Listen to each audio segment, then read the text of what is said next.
विधाता आज उत्तर दिवस, भगवान की बड़ी कृपा कि आज हम तीसरे दिन की कथा में प्रवेश कर गए हैं, क्योंकि बिना प्रभु की इच्छा के कुछ भी संभव नहीं है। कल हमने कथा सती चरित्र पर छोड़ी थी। माता सती अपने पिता के घर बिना बुलाए जाती हैं, जहां उनका और भगवान शंकर का अपमान होता है। उसके बाद वह दक्ष के हवन कुंड में अपनी आहुति दे देती हैं और अपने जीवन को समाप्त कर लेती हैं, जिसके बाद भगवान शंकर अपने गणों द्वारा दक्ष के यज्ञ को खंडित करा देते हैं।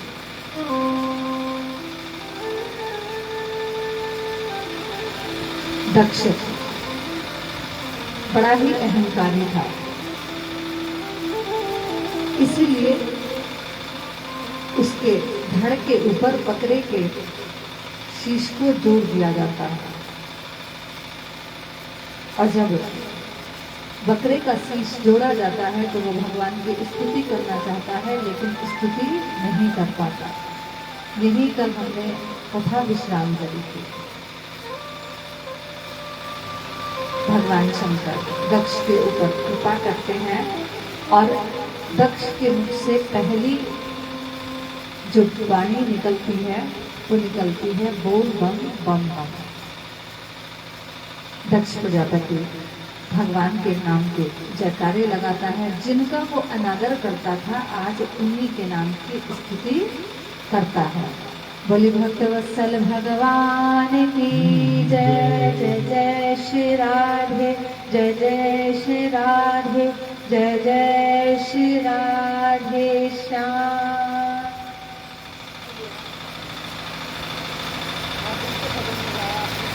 मेरे साथ में आते हैं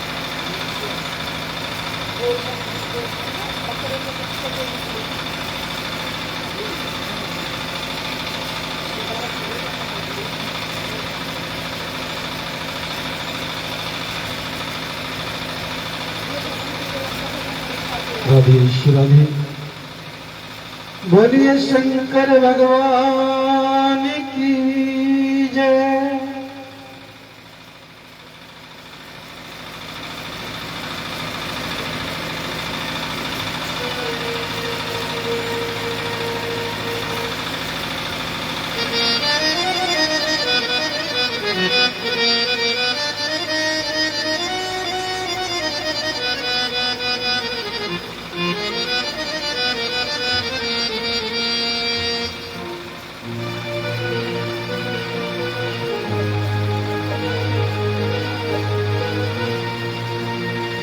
ओम नमः शिवाय, हरि ओम नमः शिवाय। ओम नमः शिवाय, हरि ओम नमः शिवाय। ओम नमः शिवाय, हरि ओम नमः शिवाय। ओम नमः शिवाय, हरि ओम नमः शिवाय। यही वो तंत्र है, यही वो मंत्र है, यही वो तंत्र है, यही वो मंत्र है। प्रेम से जपोगे तो मिटेंगे सारे गम। बम भोले बम भोले बम भोले बम भोले बम भोले बम भोले बम बम भोले बम भोले बम भोले बम भोले बम भोले बम भोले बम।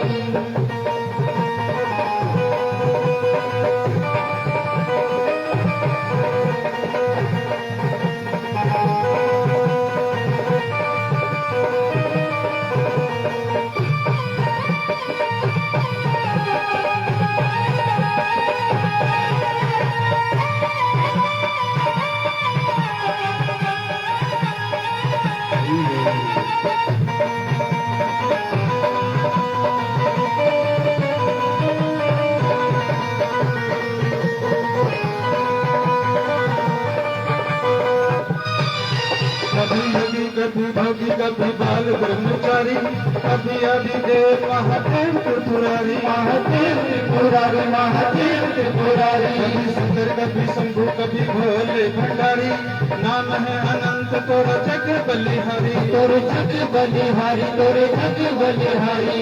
शिव का नाम ला सुबह शाम ला, शिव का नाम लो सुबह शाम लो, हत रहो जब तक दम में दम।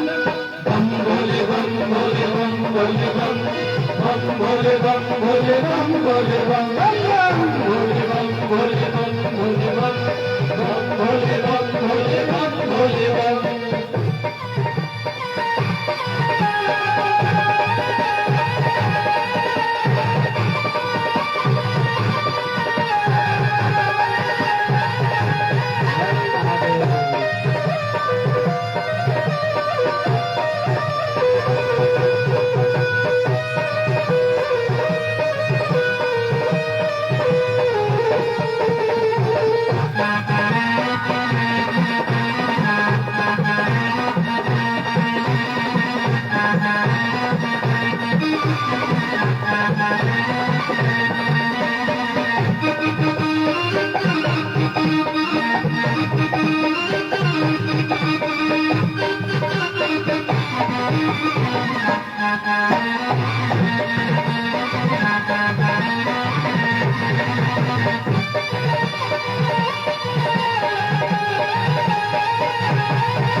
प्रजापति जब हुंकारा, त्रिशूल से शीश उतारा।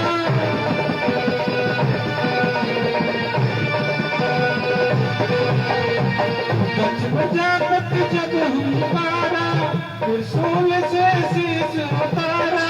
माफी मांगी होश में आयो, बकरे का जब मुख लगायो, बकरे का जब शीश लगायो, बकरे का जब शीश लगायो। हंस हंस भले बाबा भय प्रसन्न, बकरे ने मुख से छपल बम बम बम। बम भोले बम भोले बम भोले बम, बम भोले बम भोले बम भोले बम, बम बम भोले बम भोले बम भोले बम, बम भोले बम भोले बम भोले बम। ओम नमः शिवाय, हरि ओम नमः शिवाय, ओम नमः शिवाय, हरि ओम नमः शिवाय, ओम नमः शिवाय, हरि ओम नमः शिवाय, ओम नमः शिवाय, हरि ओम नमः शिवाय।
मेरा भोला मस्त मलंगा, मेरा भोला मस्त मलंगा, मेरा भोला मस्त मलंगा।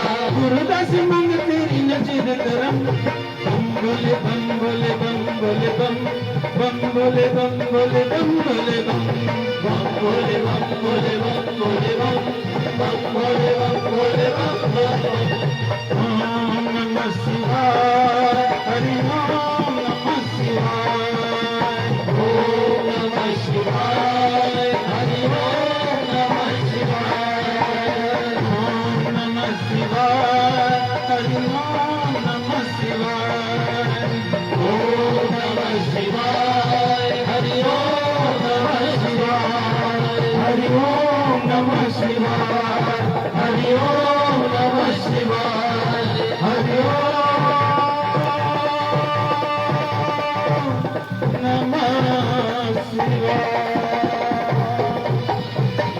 शंकर भगवान की जय।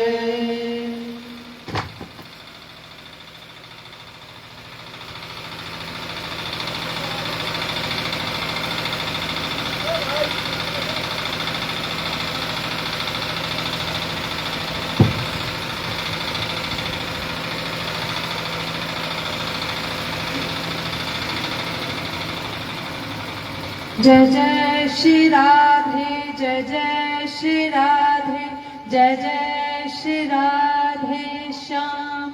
बोले शंकर भगवान की जय। इसके बाद मां सती अपने उस शरीर का अंत कर देती हैं जो दक्ष प्रजापति के द्वारा उनको प्रदान किया हुआ था, और मां भगवती दोबारा से हिमवान और मैना के घर में पार्वती के रूप में जन्म लेती हैं और भगवान शंकर के साथ उनका दोबारा विवाह होता है।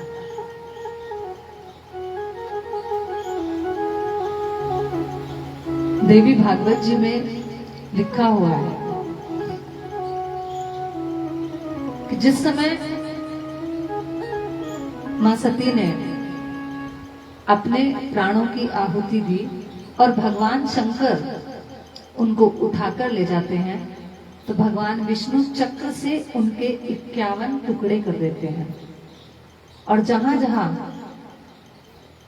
उनके शरीर के अंग गिरते हैं वहीं वहीं माता के शक्तिपीठ स्थापित हो जाते हैं। ये माता का 51वां जन्म था। मां भगवती पृथ्वी पर अपनी स्थापना करने के लिए ही ऐसी माया रचती हैं भगवान शंकर, और मां भगवती लीलावश ऐसा करते हैं। इसके बाद कथा आती है महारानी शत्रुपा और महाराज मनु के 2 पुत्र थे, प्रियव्रत और उत्तानपाद। उत्तानपाद की 2 पत्नियां थी, सुरुचि और सुनीति। सुनीति का अर्थ होता है जो नीति के अनुसार चले, जो समाज के अनुसार चले, जो धर्म के अनुसार चले, और सुरुचि का अर्थ होता है जो अपने अनुसार चले, जो उसे अच्छा लगे वह करे। सुनीति और सुरुचि दोनों बहनें हैं। उत्तानपाद के साथ सुनीति का विवाह पहले हुआ, लेकिन कोई संतान न होने के कारण सुनीति ने अपनी छोटी बहन सुरुचि के साथ महाराज उत्तानपाद का दूसरा विवाह करा दिया। जैसे ही सुरुचि गर्भवती हुई, वैसे ही सुनीति भी गर्भवती हो गई। ये भगवान की लीला है। भगवान जब अपने भक्त को पृथ्वी पर भेजना चाहते हैं तो उनके साथ ऐसी लीलाएं करते हैं। सुरुचि और सुनीति दोनों ही गर्भवती हो गई, और पहले सुनीति का पुत्र ध्रुव पैदा हुआ, उसके बाद सुरुचि का पुत्र पैदा हुआ। अब राजा की दोनों रानियों के एक एक पुत्र हो गया, लेकिन राजा अपनी छोटी रानी को अधिक स्नेह और प्रेम करता है। जब रानी को ज्यादा प्रेम करता है तो उसी के बालक से भी ज्यादा प्रेम होगा। सुरुचि अपने मनमाने ढंग से अपना जीवन व्यतीत करती है। दोनों बालक धीरे धीरे बड़े हुए। एक दिन की बात है, सुरुचि का पुत्र महाराज की गोद में खेल रहा था। उसी समय ध्रुव जी महाराज वहां आए और आकर पिता की गोद में बैठना चाहा।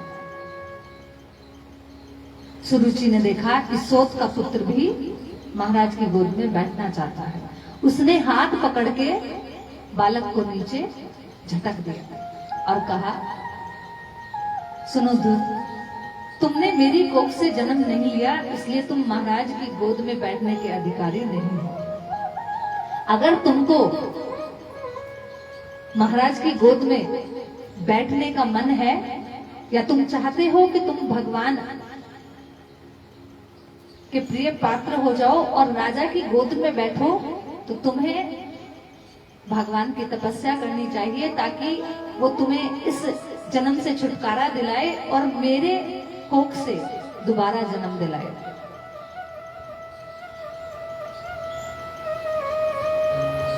ध्रुव जी महाराज छोटे से 5 वर्ष के बालक हैं। बालकों का मन बड़ा ही कोमल होता है।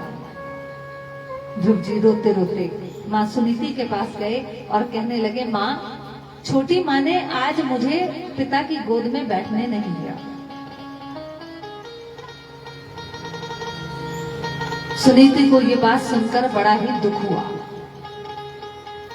लेकिन करते भी क्या। सुनीति ने अपने पुत्र को ही समझाया कि देखो बेटा, छोटी माँ ने जो कुछ कहा वो सही कहा है। अगर तुमको महाराज की गोद में खेलना है, उनकी गोद में बैठना है, तो तुम्हें सुरुचि माँ की गोद में उनकी कोख से जन्म लेना होगा। उसके लिए तुम्हें भगवान का तप करना पड़ेगा। इसी को कहते हैं सुनीति, जो धर्म के अनुसार चले। अगर सुनीति की जगह कोई और माँ होती तो उस समय वहां बहुत बड़ा कलह हो गया होता। वो अपने पुत्र को ये कहती कि उससे पहले तुम्हारा हक है, क्योंकि तुम बड़े भी हो और मैं बड़ी पत्नी हूं। लेकिन रानी ने ऐसा नहीं किया, अपने ही पुत्र को समझाया। ध्रुव जी महाराज के मन में ये बात बैठ गई कि मुझे पिता की गोद चाहिए, तो परम पिता को प्रसन्न करके मां सुरुचि की कोख पानी होगी। उन्होंने कहा, मां, मैं क्या करूं? मां ने कहा कि अगर तुम परम पिता की गोद में बैठना चाहते हो और चाहते हो कि तुम्हें एक दिन सिंहासन मिले, तो तुम भगवान का तप करो। बालक ध्रुव घर छोड़कर वन की ओर निकल पड़ता है। अब तो जैसे ही बालक अपने घर को छोड़कर वन की ओर निकला, तो वही रास्ते में उसको नारद जी मिले। नारद जी ऐसे गुरु हैं कि जिसका हाथ पकड़ ले उसके जीवन का उद्धार होना निश्चित है। नारद जी ने बालक को तरह तरह के प्रलोभन दिए कि बालक, अभी तो तुम बहुत छोटे हो, अभी तो तुम्हारे खेलने कूदने के दिन हैं, अभी से तुम ऐसा कार्य मत करो। जब थोड़े बड़े हो जाओगे तब भगवान का तप करना, तब भगवान तुम्हें अवश्य मिलेंगे और तुम्हें राज सिंहासन और पिता की गोद दोनों मिलेंगे। अभी तुम जिस जंगल की ओर जा रहे हो, जिस वन की ओर जा रहे हो, वहां बड़े बड़े शेर, चीता, भालू, बड़े बड़े जानवर हैं, वो तुम्हें खा जाएंगे,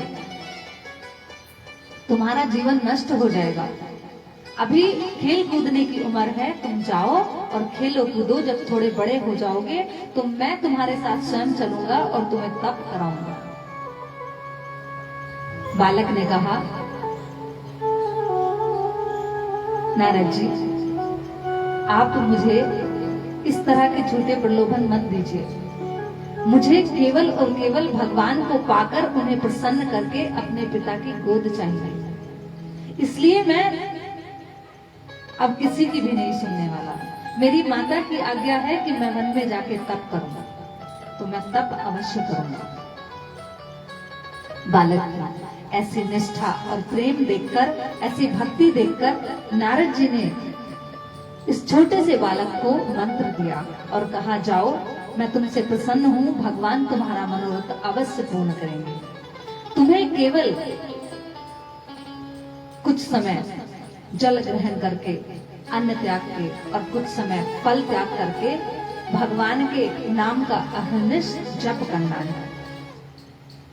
नारद जी ने यहाँ ध्रुव महाराज को ओम नमो भगवते वासुदेवाय इस मंत्र का जाप बताया। नारद जी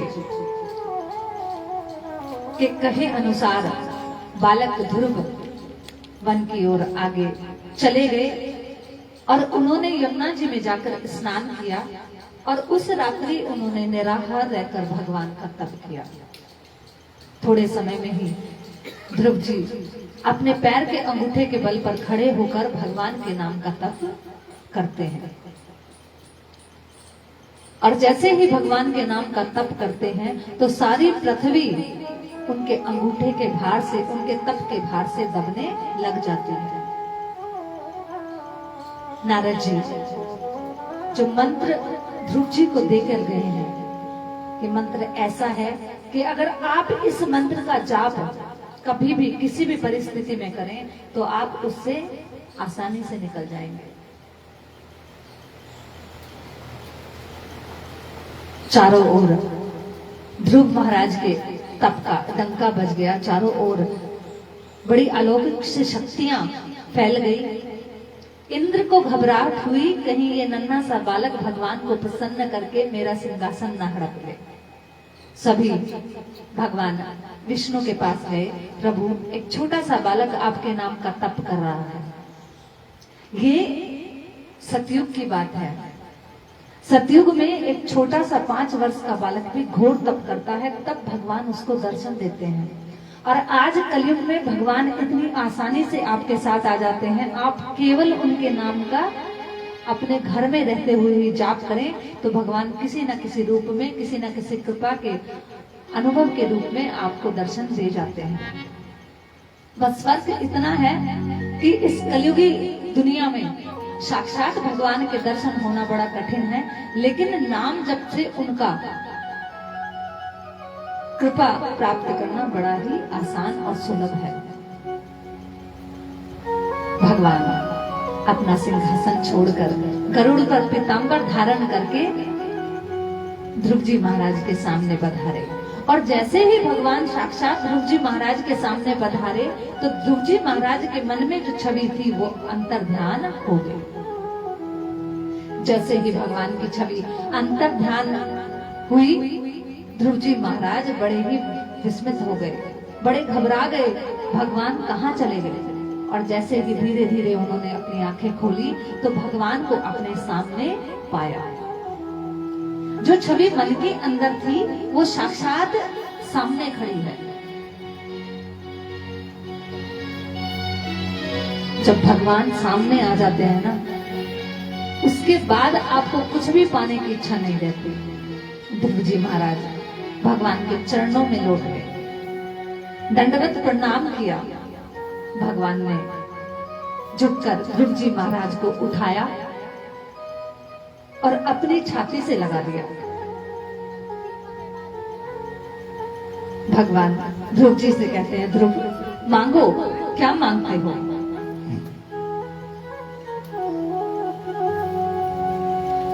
ध्रुव महाराज कहते हैं कि प्रभु आपका दर्शन हो गया, मैं अबोध बालक आपकी स्तुति करना चाहता हूं, पर मुझे ज्ञान नहीं है। भगवान अपने शंख से ध्रुव जी महाराज के गाल छुआ देते हैं। इसके बाद ध्रुव जी महाराज भगवान की बड़ी सुंदर स्तुति भगवान के सामने करते हैं। भगवान प्रसन्न हो जाते हैं और ध्रुव जी महाराज को अपने गोद में बिठा लेते हैं। ध्रुव जी से कहते हैं, ध्रुव जो तुम्हें चाहिए वो मांग लो। ध्रुव ने कहा, आपको पाने के बाद मुझे किसी भी चीज की इच्छा नहीं रह गई है। मैं चाहता था कि मैं आपका तप करूं, आपको प्रसन्न करूं और आपसे सुरुचि मां की गोद मांग लूं, ताकि मैं अपने पिता की गोद पर और उनके सिंहासन पर बैठ सकूं। पर अब मुझे किसी भी वस्तु की इच्छा नहीं है। भगवान ने कहा, ध्रुव तुम बड़े ही निश्चल प्रेमी और बड़े ही सुंदर भक्त हो। जाओ, मैं तुम्हें वरदान देता हूं कि 36,000 वर्षों तक तुम अपने पिता की गद्दी पर राज्य करोगे और इसके बाद तुम्हें ऋषि मुनियों और तारागण के साथ मिलकर मैं ध्रुव लोक प्रदान करता हूँ। बोलो भक्त वत्सल भगवान की जय। जय जय श्री राधे, जय जय श्री राधे, जय जय श्री राधे श्याम। ध्रुव, तुम अपने घर जाओ, तुम्हारे पिता तुम्हें राज्य देकर स्वयं वन को चले जाएंगे। 36,000 वर्षों तक तुम धर्म धारण करके पृथ्वी पर राज्य करोगे और मेरा नाम लगकर कई यज्ञ करोगे जिससे तुम्हारी कीर्ति फैलेगी और उसके बाद तुम ध्रुव लोक को प्राप्त करोगे। इस प्रकार ध्रुव जी महाराज ने बड़ी छोटी आयु में ही भगवान को प्राप्त कर लिया। 36,000 वर्षों तक ध्रुव जी महाराज ने राज्य किया, अपनी प्रजा का पुत्र की तरह पालन किया और इसके बाद ध्रुव लोक को प्राप्त किया। भगवान की सेवा, भगवान की पूजा कभी भी व्यर्थ नहीं जाती। कई बार भक्तों के मन में शंका होती है कि हम भगवान की इतनी पूजा, इतनी सेवा करते हैं, लेकिन उसके बाद भी हमें कोई फल क्यों नहीं मिलता। हम कभी कभी ऐसी वस्तु की इच्छा करते हैं जो वह हमारे भाग्य में नहीं है और भगवान से बार बार मांगते हैं, और अगर ना मिले तो जिस भगवान की पूजा कर रहे हैं उन्हें छोड़ के किसी दूसरे को पकड़ लेते हैं। ये संसारी मनुष्य का स्वभाव है। जहां आपकी इच्छा पूर्ण हो गई वो भगवान सही है, धीरे धीरे दूसरे भगवान छूटने लग जाते हैं। ऐसा नहीं है। जो आपके भाग्य में है वो आपको अवश्य मिलेगा, लेकिन जो आपके भाग्य में नहीं है, जैसे आपने कथा सुनी कि आत्मदेव के भाग्य में संतान नहीं थी, सन्यासी के पीछे जबरदस्ती पड़ गए कि मुझे पुत्र चाहिए। पुत्र मिला तो सही, लेकिन कैसा मिला। तो कभी भी अगर कोई वस्तु हमें नहीं मिल रही है तो उसके पाने के लिए जिद नहीं करनी चाहिए। अगर आपके भाग्य में है तो स्वयं ही आपको वो चलकर मिल जाएगी, आप चाहे उसकी इच्छा करें चाहे ना करें। आप एक क्षण के लिए भी अगर भगवान के सामने हाथ जोड़कर खड़े हो जाते हैं तो भगवान आपकी इच्छा, आपकी मनोकामना अवश्य पूरी करते हैं। वो धर्म, वो किया हुआ पुण्य आपके खाते में जुड़ जाता है।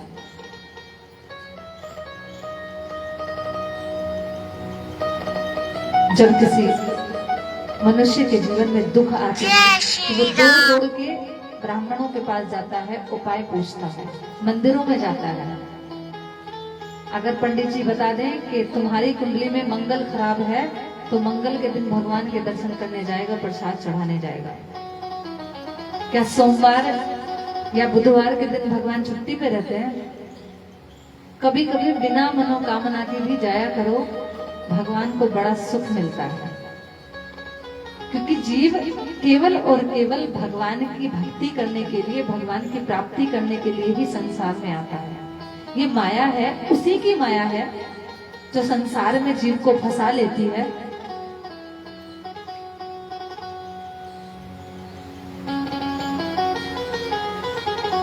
इसलिए भगवान की भक्ति अवश्य करनी चाहिए। भगवान का लिया हुआ नाम, उनके नाम का जप, कोई भी पुण्य कर्म कभी व्यर्थ नहीं जाता, वो आपके खाते में जुड़ता रहता है। ध्रुव जी महाराज के वंश में ही अनेकों प्रभावशाली राजा हुए जिन्होंने उन्हीं की तरह अपने वंश को आगे ख्याति प्राप्त कराई। इन्हीं के वंश में राजा बैन हुए, इन्हीं के वंश में राजा अंग हुए, जो बड़े धर्मात्मा थे मगर धर्म के नाम पे यज्ञ किया करते थे और पशुओं की बलि दिया करते थे। एक दिन नारद जी इनके पास आए और आकर कहने लगे, राजन तुम ये क्या करते हो? किसने तुमसे पशुओं की बलि देने के लिए कहा? राजा ने कहा कि मैं तो भगवान को प्रसन्न करने के लिए ही पशुओं की बलि देता हूँ, बलि नहीं दूंगा तो भगवान प्रसन्न नहीं होंगे।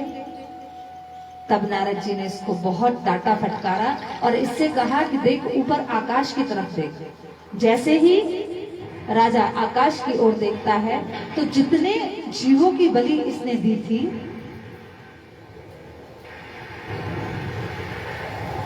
बोले भक्त वत्सल भगवान की जय। मैया, ओ मैया, मैया ने एक कम सुनाई दे रहा है। मैया का है वो? ये मन बड़ा चंचल है, कैसे तेरा भजन करूं। जरा सी देर में यहाँ तो जरा सी देर में वहां, जरा सी देर में वहां। और मेरा भी मन चंचल है, मेरा ध्यान तुम्हारी तरफ है। अगर तुम मोको ना सुनोगी तो मेरा भी डोल जाए। बोला भक्त वत्सल भगवान की जय। जय जय श्री राधे, जय जय श्री राधे, जय जय श्री राधे श्याम। इन्हीं के वंश में राजा पृथु हुए, जो बड़े ही कथा प्रेमी थे। और इन्हीं के वंश में राजा बरी हुए। उत्तानपाद जिस प्रकार पराक्रमी राजा थे, उनके भाई प्रियव्रत भी उनकी तरह बड़े पराक्रमी थे। इन्होंने सूर्य देव की 7 परिक्रमा की और करने के बाद उनकी स्थिति रोक दी। इनको लगा कि सोचो, दिन रहते हुए हम इतने अच्छे अच्छे कार्य करते हैं, अगर रात्रि ना हो तो पूरा धर्म कर्म चलता रहेगा। इन्होंने सूर्य की गति रोक दी। भगवान ब्रह्मा जी इनके पास आए और कहने लगे, पुत्र, जो सृष्टि का विधान बना है उसमें हस्तक्षेप मत करो। जिस प्रकार दिन होता है उसी प्रकार रात्रि भी होती है। ब्रह्मा जी के कहने पर इन्होंने सूर्य की गति को फिर से चलायमान कर दिया। इस प्रकार ध्रुव जी के वंश में बड़े बड़े पराक्रमी राजा हुए। ध्रुव जी के परपोत्र थे बलि महाराज, जिनकी कथा हम आगे सुनेंगे।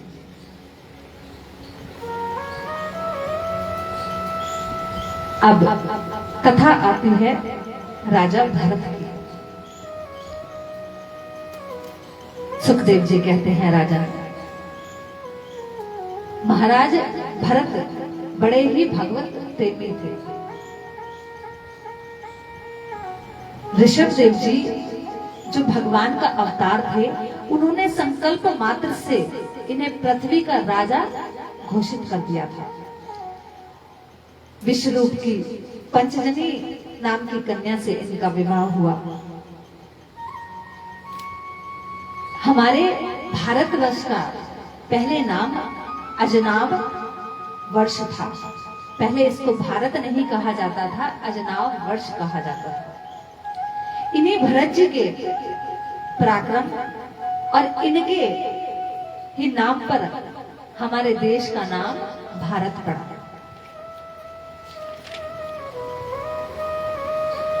इन्होंने काफी समय तक प्रजा का पुत्र की तरह पालन किया और उसके बाद अपना सब कुछ अपने पुत्रों को देकर ये वन में तपस्या करने के लिए चले गए। एक बार की बात है, राजा भरत गंडकी नदी में स्नान कर रहे थे। गंडकी नदी पता है कहां पे है? पता है मैया? गंडकी नदी नेपाल से आगे है, जहां मुक्तिनाथ विराजते हैं। अगर कोई एक बार जाकर गंडकी नदी में स्नान करता है और मुक्तिनाथ भगवान के दर्शन करता है तो उसको इस 84 के जीवन चक्र से छुटकारा मिल जाता है। अगर कोई व्यक्ति अपने जीवन में एक बार भी हंसी ठिठोली में ही सही, जैसे आज बहुत सारे यूट्यूबर हो गए हैं, अगर मुक्ति धाम चले जाते हैं तो वहां जाकर भगवान के दर्शन करने से और 108 जलधारा वहां प्रवाहित होती है अलग अलग जगह से, उनमें स्नान करने से उसके जीवन को मुक्ति मिल जाती है, भगवान के परम पद की प्राप्ति होती है। गंडकी नदी में ही भगवान शालिग्राम पाए जाते हैं। आपने कथा सुनी होगी जब आप कार्तिक नहाते हैं कि भगवान विष्णु को वृंदा ने श्राप दे दिया था कि जाओ आप पाषाण हो जाओ। यहाँ कितने लोग ऐसे बैठे हैं जो कार्तिक नहाते हैं? सुनी है आपने कथा? सुबह जब हम कथा सुनते हैं तो उस कथा में आता है कि भगवान पत्थर होकर गंडकी नदी में विराजमान हो गए थे। साक्षात विष्णु भगवान कहे जाते हैं। जो पत्थर गंडकी नदी में पड़ा होता है वो भगवान विष्णु का रूप माना जाता है। उसकी प्राण प्रतिष्ठा की आवश्यकता नहीं होती, आप उसको ऐसे ही लाकर अपने घर में विष्णु भगवान के रूप में पूज सकते हैं। और जहाँ गंडकी नदी का शालिग्राम रहता है वहां आसपास में भी कोई वास्तु दोष या किसी भी तरह की नेगेटिव ऊर्जा नहीं रहती। अगर कोई नियम से भगवान शालिग्राम का पूजन करता है तो उसके सभी मनोरथ पूर्ण होते हैं, भगवान उनकी सभी इच्छा पूर्ण करते हैं। भरत जी महाराज गंडकी नदी में स्नान कर रहे थे, उसी समय एक प्यासी हिरनी नदी के किनारे आई और जल पीने लगी।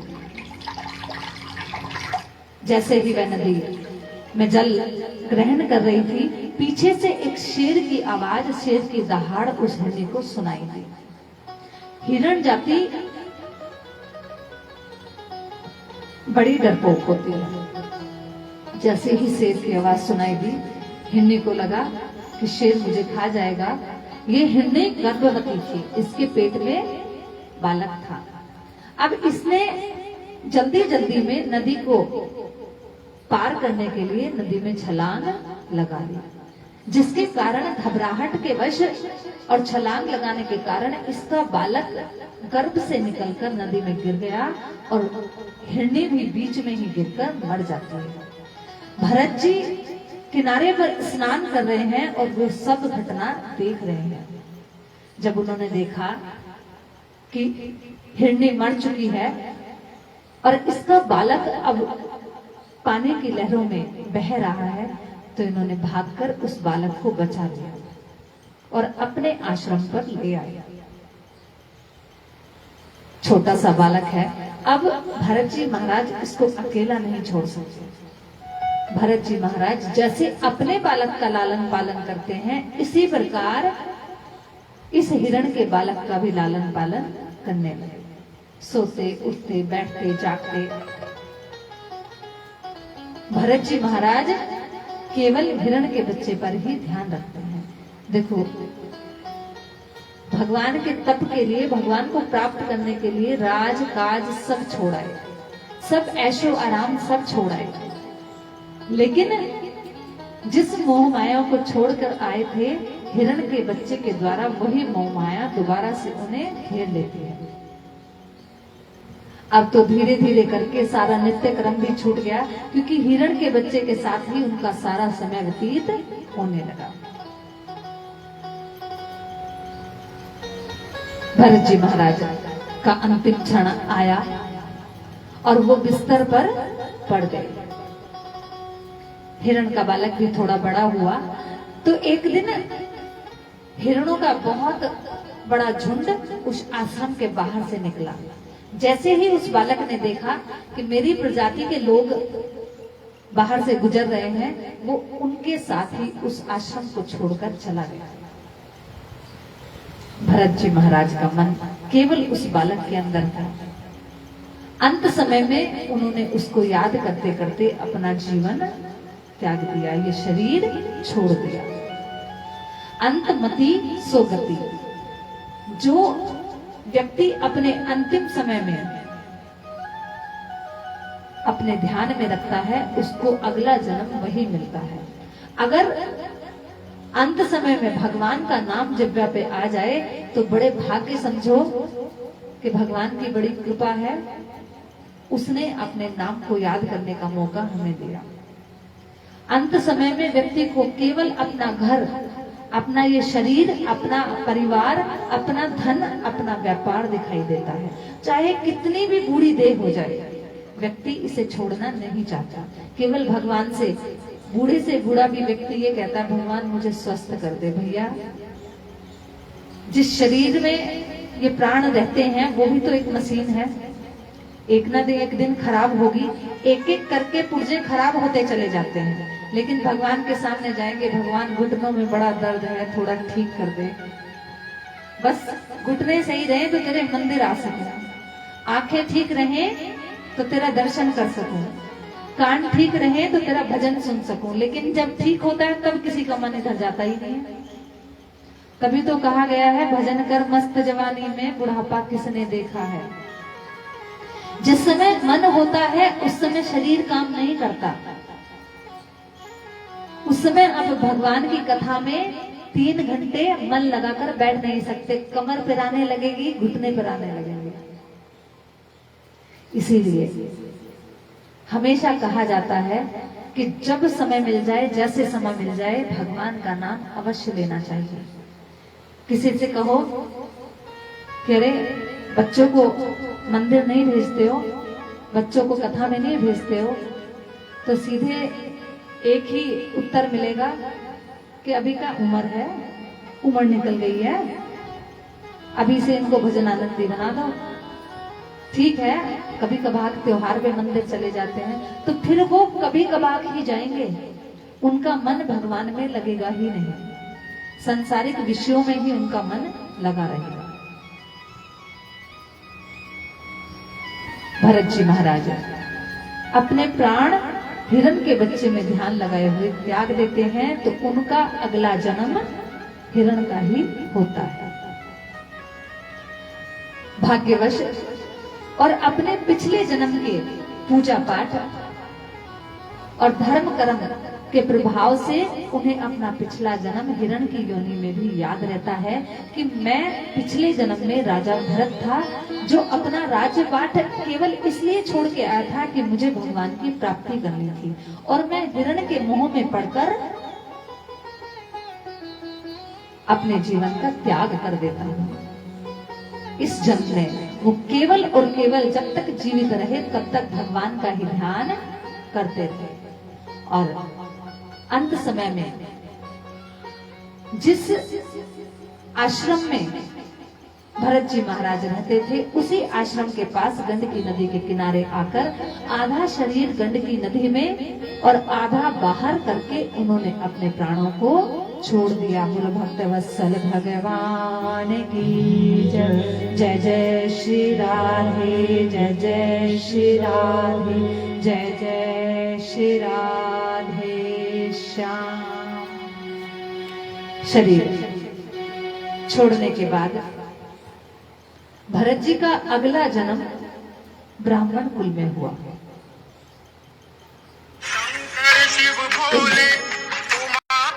दोनों जन्मों में ही भरत जी भगवान की प्रेरणा से अपने पिछले जन्म को याद रखते हुए भगवान की स्तुति करते हैं, उनका तप करते हैं। इस कारण से ब्राह्मण कुल भरत जी महाराज को मिला और यहाँ भी उनको अपना पिछला जन्म याद है। अब केवल भरत जी महाराज समय की प्रतीक्षा करते हुए अपने जीवन को जी रहे हैं। जड़ की भांति बैठे रहते हैं। पिता को बड़ी चिंता होती है। जैसे ही भरत जी महाराज की थोड़ी आयु हुई, भरत जी महाराज ने स्कूल जाने के लिए भी पिता से मना कर दिया। पिता हमेशा इनकी चिंता में लगे रहते हैं।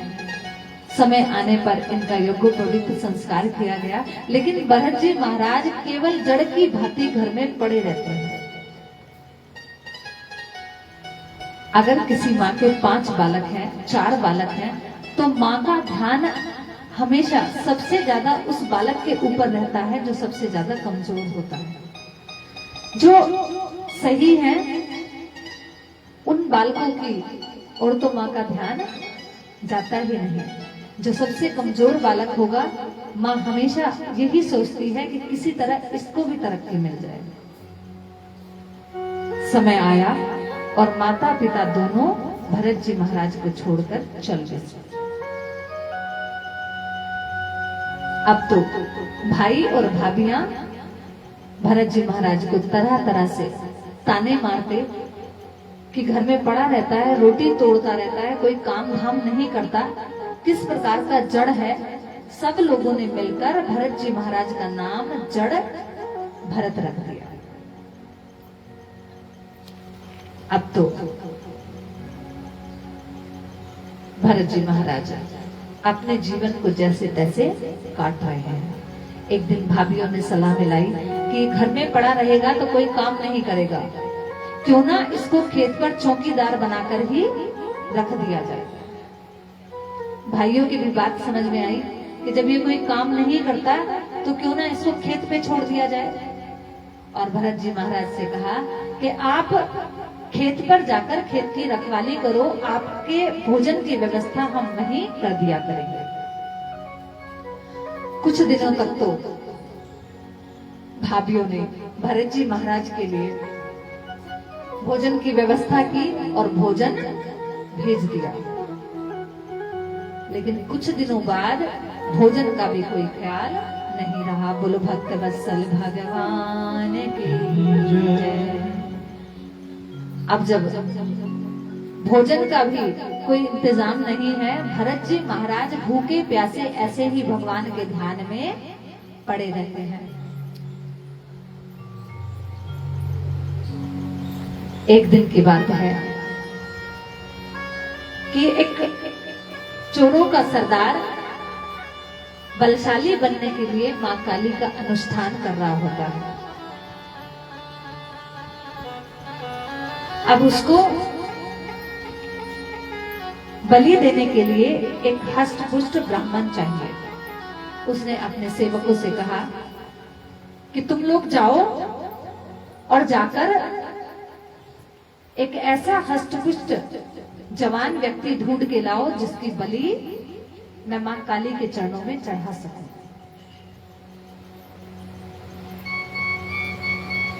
अब तो सेवक ऐसे व्यक्ति की तलाश में निकल पड़े और ढूंढते ढूंढते उनकी नजर भरत जी महाराज पर पड़ी। जैसे ही भरत जी महाराज को देखा, भरत जी महाराज के पास गए और उनसे कहा, चलो तुम्हें हमारे सरदार ने बुलाया है। भरत जी महाराज बेचारे चुपचाप खड़े हुए और चोरों के सेवकों के साथ चल गए। जिस मंदिर में अनुष्ठान चल रहा था वहां भरत जी महाराज को ले जाया गया और ले जाकर उनको स्नान इत्यादि करके पवित्र किया गया। भरत जी महाराज मौन है, किसी को कोई उत्तर नहीं देते, किसी से कोई प्रश्न नहीं करते। अब तो सबने उन्हें तैयार करके और बलि के स्थान पे बिठा दिया। मां भगवती ये सब कुछ देख रही है। जब किसी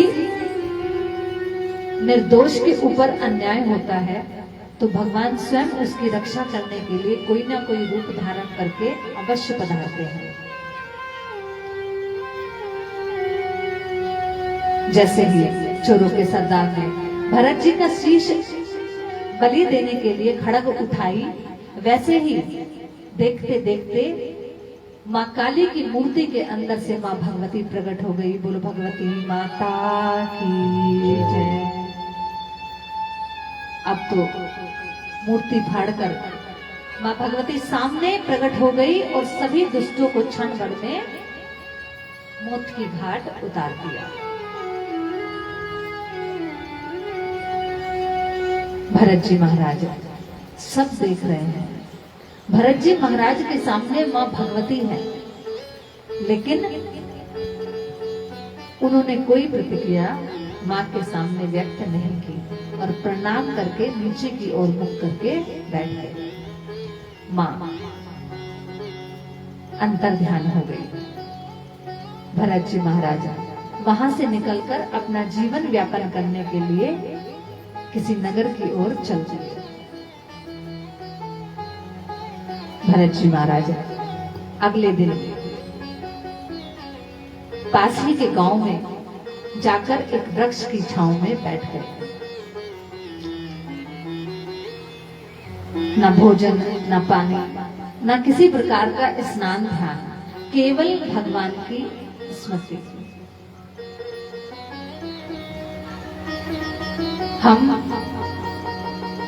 बड़े तर्क करते हैं कि देखो ये व्यक्ति वैसे तो इतना ढोंगी बन के दिखाएगा, पाखंडी बन के दिखाएगा, हमेशा कभी भगवान की सेवा कर, कभी मंदिर जा, कभी ये कर, और ना नहाए ना धोए।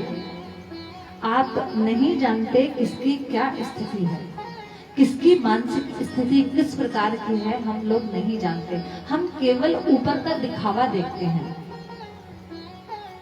आज का समय ऐसा है कि ऊपर से वेश साधु का बना लिया और अंदर राक्षस बैठा हुआ है। हर भगवा पहनने वाला, चोला पहनने वाला व्यक्ति संत नहीं होता।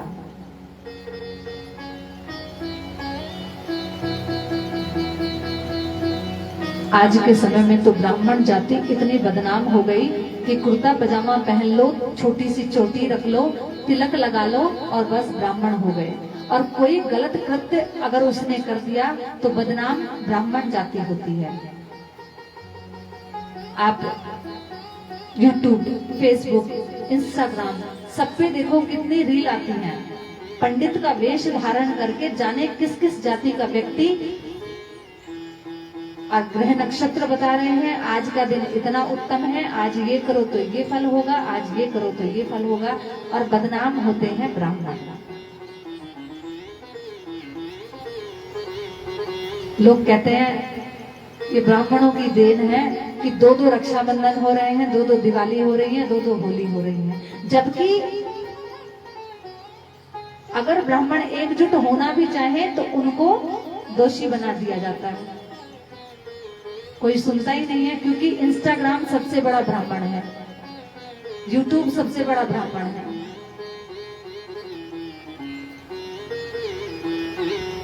कभी भी किसी की वेशभूषा देखकर हमें तुरंत निर्णय नहीं लेना चाहिए कि वो वास्तव में सात्विक है कि नहीं, संत है कि नहीं।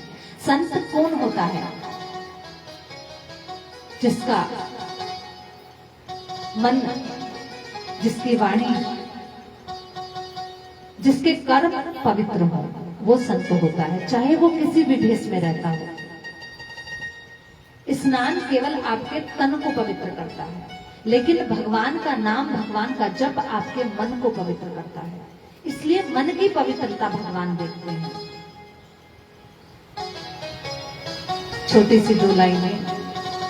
मेरे भावों को जग वालों ने बिन जाने ही पाखंड कहा।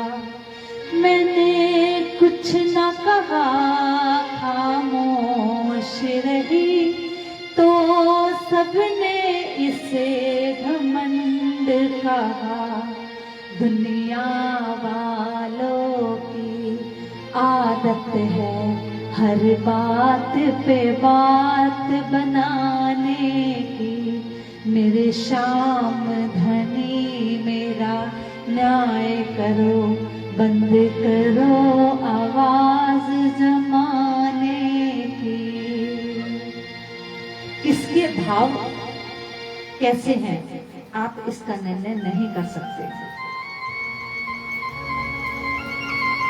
ऐसे ही महाराज जड़ भरत हैं, जो भावों से केवल और केवल प्रभु के हैं। उनको संसार की माया से, संसार के सुख से कोई लेना देना नहीं है। वो केवल और केवल भगवान के नाम में लगे रहते हैं। एक दिन की बात है, उसी पेड़ के नीचे भरत जी महाराज बैठे हुए हैं, जहां से राजा रघुगण की पालकी निकलती है। राजा रघुगण की पालकी में एक कहार बीमार हो जाता है, जो ढंग से नहीं चल पाता। राजा अंदर से आवाज देता है कि अरे कहारो, अगर तुम में कोई बीमार है तो उसे हटा के कोई दूसरा कहार जोड़ लो, किसी दूसरे व्यक्ति को पालकी उठाने के लिए जोड़ लो। किस प्रकार से चलते हो? जैसे ही कहार पालकी लेकर भरत जी महाराज के पास आए तो देखा हष्ट पुष्ट हट्टा कट्टा व्यक्ति खाली बैठा हुआ है। कहारों ने कहा कि महाराज, एक व्यक्ति बैठा है, क्या हम इसको पालकी में जोड़ लें? महाराज ने आज्ञा दी, बिल्कुल जोड़ो। यहाँ जितनी जनता है वो हमारी सेवा के लिए है। किसी किसी को इतना अहंकार हो जाता है कि वो ये समझता है कि अगर मुझे कोई पद मिल गया तो सारी जनता मेरी नौकर है।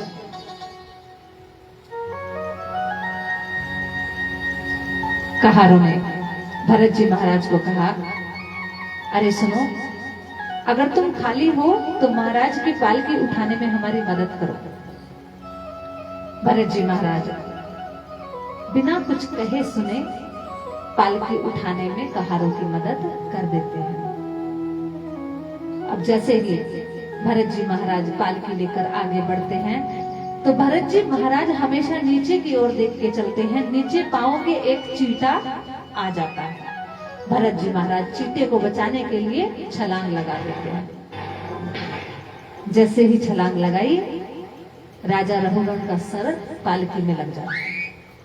अब तो राजा अंदर से बोलता है, अरे क्या करते हो, कैसे चलते हो, ढंग से चलो।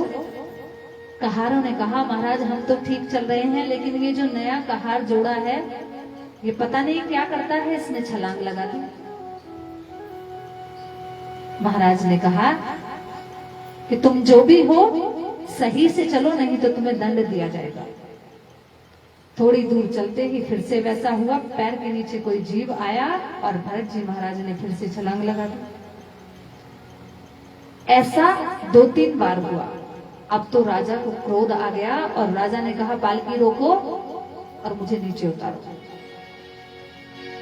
राजा रघुगण नीचे उतरे और बोले कि अरे तू अपने आप को बहुत ज्यादा समझदार समझता है कि अगर तू ऐसा कार्य करेगा तो मैं तुझे पालकी से हटा दूंगा। इस राज्य में रहने वाला प्रत्येक व्यक्ति मेरा सेवक है। तू अपने आप को क्या समझता है?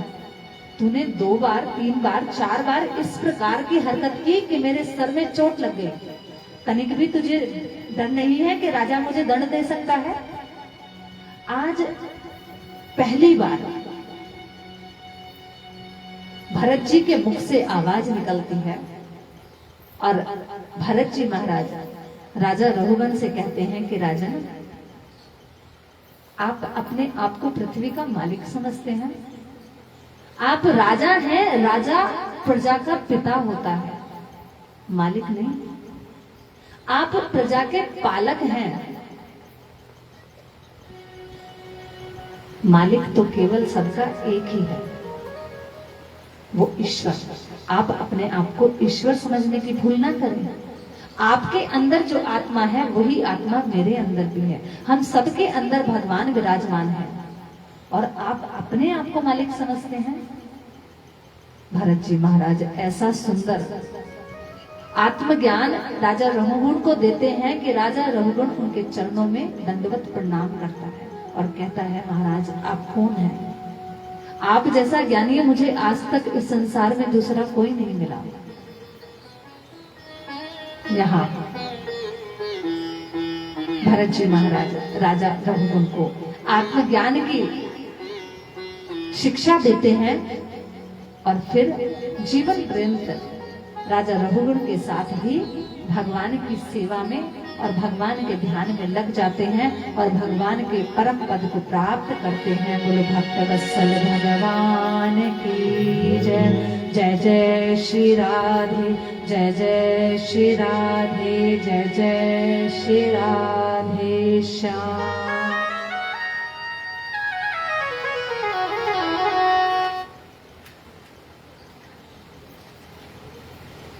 श्री राधे।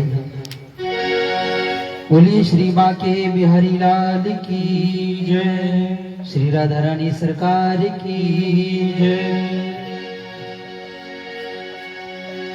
हे श्याम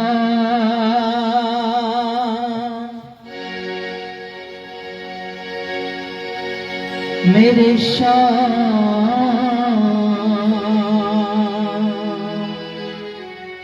मेरे श्याम, मेरे श्याम। शरण में पड़े को निभाना पड़ेगा, मुकुटधारी दर्शन दिखाना पड़ेगा, मुकुटधारी दर्शन दिखाना पड़ेगा। हे बनवारी दर्शन दिखाना पड़ेगा, हे बनवारी दर्शन दिखाना पड़ेगा।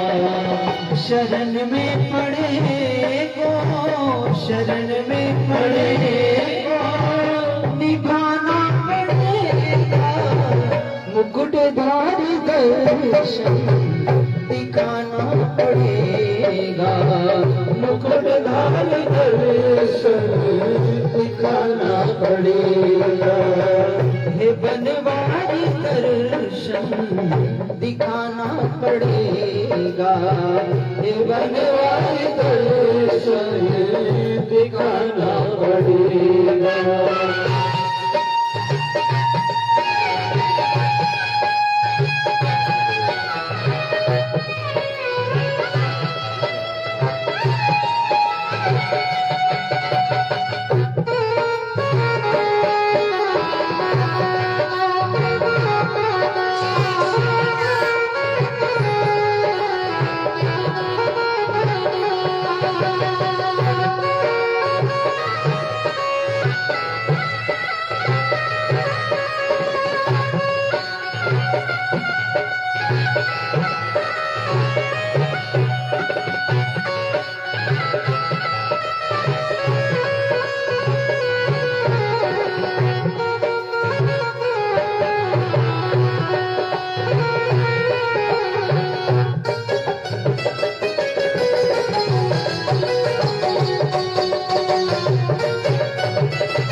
जो खड़े हैं श्री यमुना के तट पे, हम जो खड़े हैं श्री यमुना के तट पे, वहाँ पर भी बंसी, वहाँ पर भी बंसी बजाना पड़ेगा, मुकुटधारी दर्शन दिखाना पड़ेगा, मुकुटधारी दर्शन दिखाना पड़ेगा। हे बनवारी दर्शन दिखाना पड़ेगा, हे बनवारी दर्शन दिखाना पड़ेगा।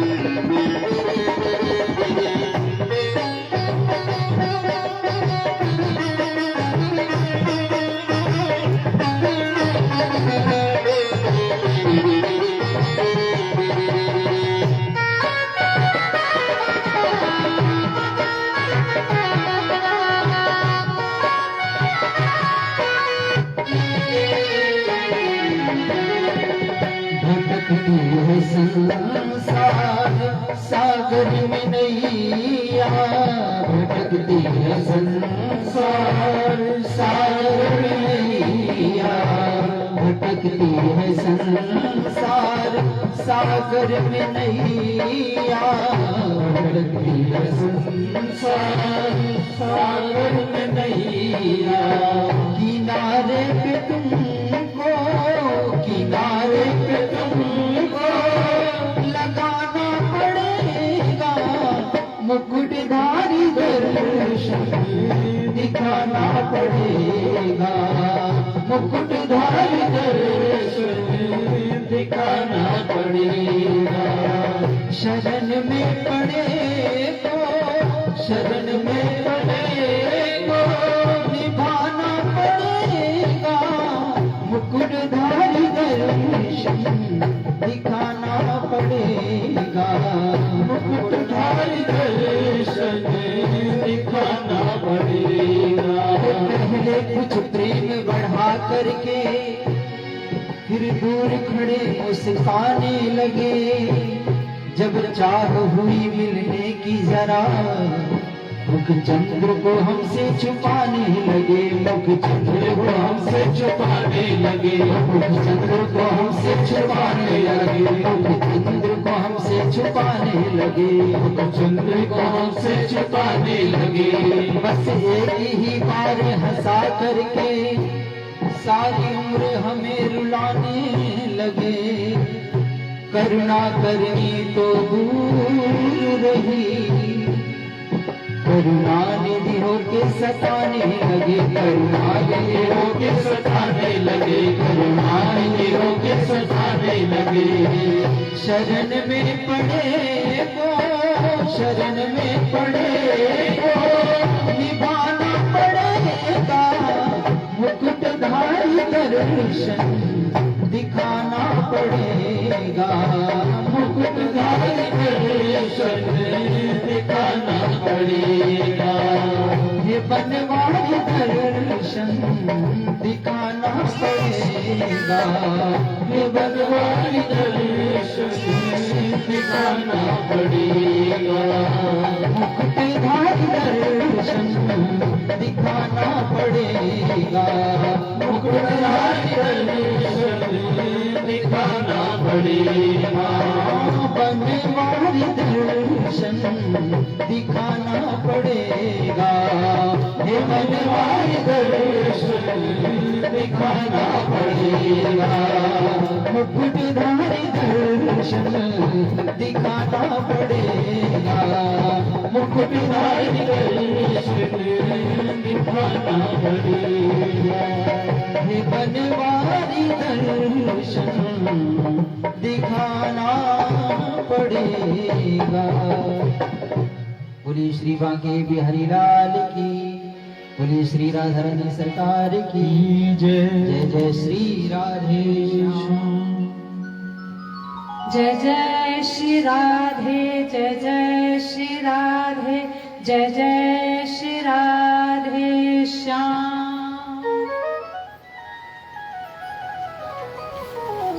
अगर भगवान से सच्ची लो लगाई जाए कि प्रभु इसी जीवन में, इसी शरीर से तेरे दर्शन चाहिए, तो असंभव नहीं है, लेकिन उसके लिए संसार को छोड़ना पड़ेगा, संसार के सुखों को त्यागना पड़ेगा।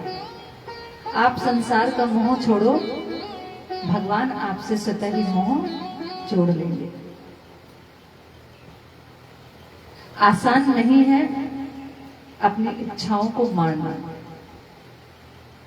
आसान नहीं है इस माया के प्रपंच से बाहर निकलना, लेकिन जो निकल जाता है वो भगवान को प्राप्त अवश्य करता है। ऐसा नहीं है कि जीवन मत जियो, इस जीवन को जीते जीते आप भगवान को प्राप्त करने का प्रयास अवश्य करो। अब राजा परीक्षित पूछते हैं, प्रभु आपने बड़ी ही सुंदर कथा मुझे सुनाई, कि भगवान की भक्ति भगवान को प्राप्त करने में हमारी कैसे सहायता करती है। अब आप कृपया करके जीव को किस प्रकार से अपने कर्मों के अनुसार फल प्राप्त होता है वो कथा सुनाएंगे, और इस ब्रह्मांड में कहां कहां क्या स्थित है ये कथा भी हमें सुनाएंगे। सुखदेव जी महाराज कहते हैं, राजन तुमने बड़ा उत्तम प्रश्न किया। अब हम तुम्हें नरकों का वर्णन करके सुनाते हैं कि जीव जब संसार में आता है तो वो गर्भ में ये मेरी भगवान की स्तुति करता है कि मैं जब संसार में आऊंगा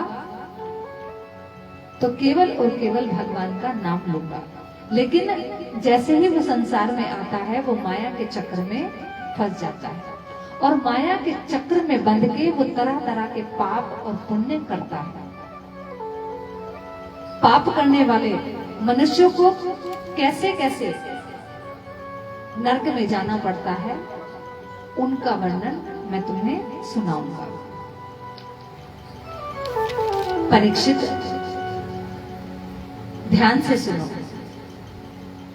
कहीं कहीं नरकों की संख्या 21 बताई गई है, लेकिन भागवत जी में नरकों की संख्या 28 बताई गई है।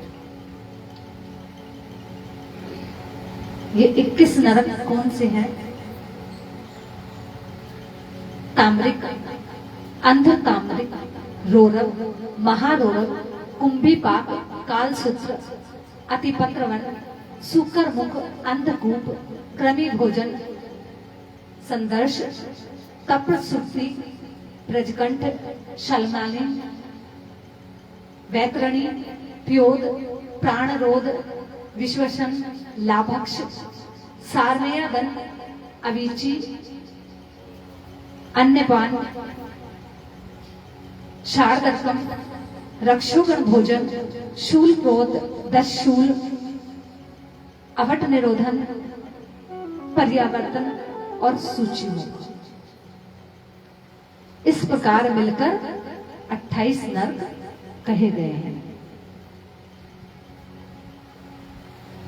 जब व्यक्ति का जन्म होता है तो जितने भी उनके माता पिता सगे संबंधी होते हैं उनका विधिवत जातकर्म संस्कार कराते हैं, जिससे जो बन पड़ता है वो कराते हैं। जब किसी के संसार में जीवन बढ़ता है तो वो खुशियां मनाता है। ये पृथ्वी की रीत है कि जब हमें कुछ मिलता है तो हम प्रसन्न हो जाते हैं, लेकिन जो वस्तु हमें मिली है वो एक दिन नष्ट भी अवश्य होगी। ये प्रकृति का नियम है, और जब वो वस्तु हमसे छूटती है तो हम रोते हैं।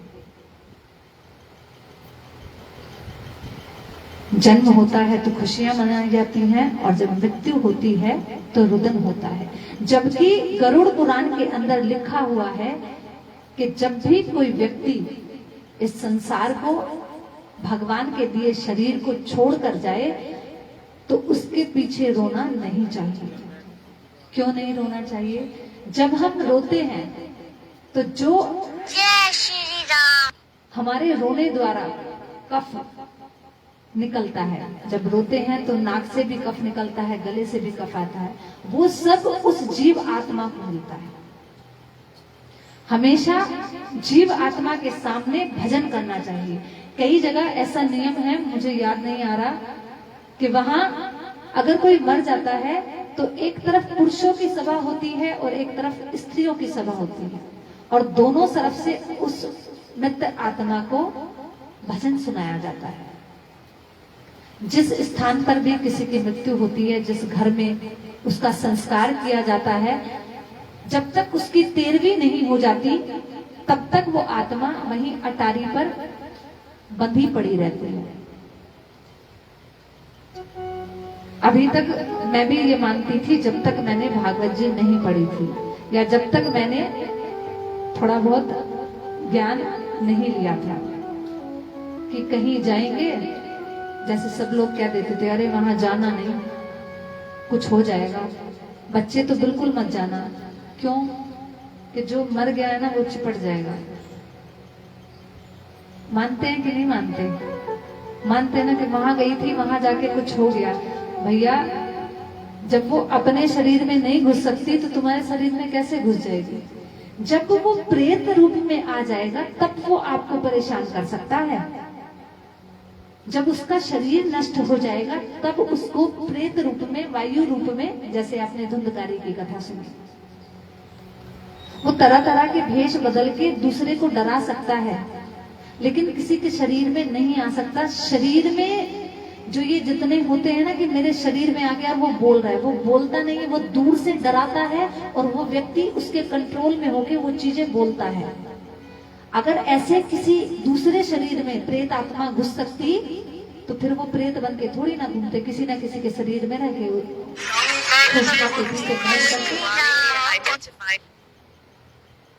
जो भी व्यक्ति का संस्कार अच्छे से नहीं किया जाता, अब तो प्रचलन हो गया है कि हमारे पास इतना समय नहीं है कि 13 दिन बैठेंगे। स्त्री की 12 दिन और पुरुष की 13 दिन की क्रिया होती है, और 13 दिन और 12 दिन उनको पिंड दिया जाता है। आटे के पिंड बना के दिए जाते हैं ना, जानते हो वो क्यों दिए जाते हैं? ये नहीं कि वो उसको खा के और अपना भरण पोषण करे या उससे पुष्ट होए। उन पिंडों के द्वारा उसका शरीर बनता है। गरुड़ पुराण के अंदर लिखा हुआ है, जो 13 दिन के पिंड उसको दिए जाते हैं, 11 दिन के, उसमें उसका एक हाथ का शरीर बनता है, वो भी वायु का होता है, और उसके अंदर उस आत्मा को डाल दिया जाता है। उस शरीर को ना कोई काट सकता है, ना जला सकता है, लेकिन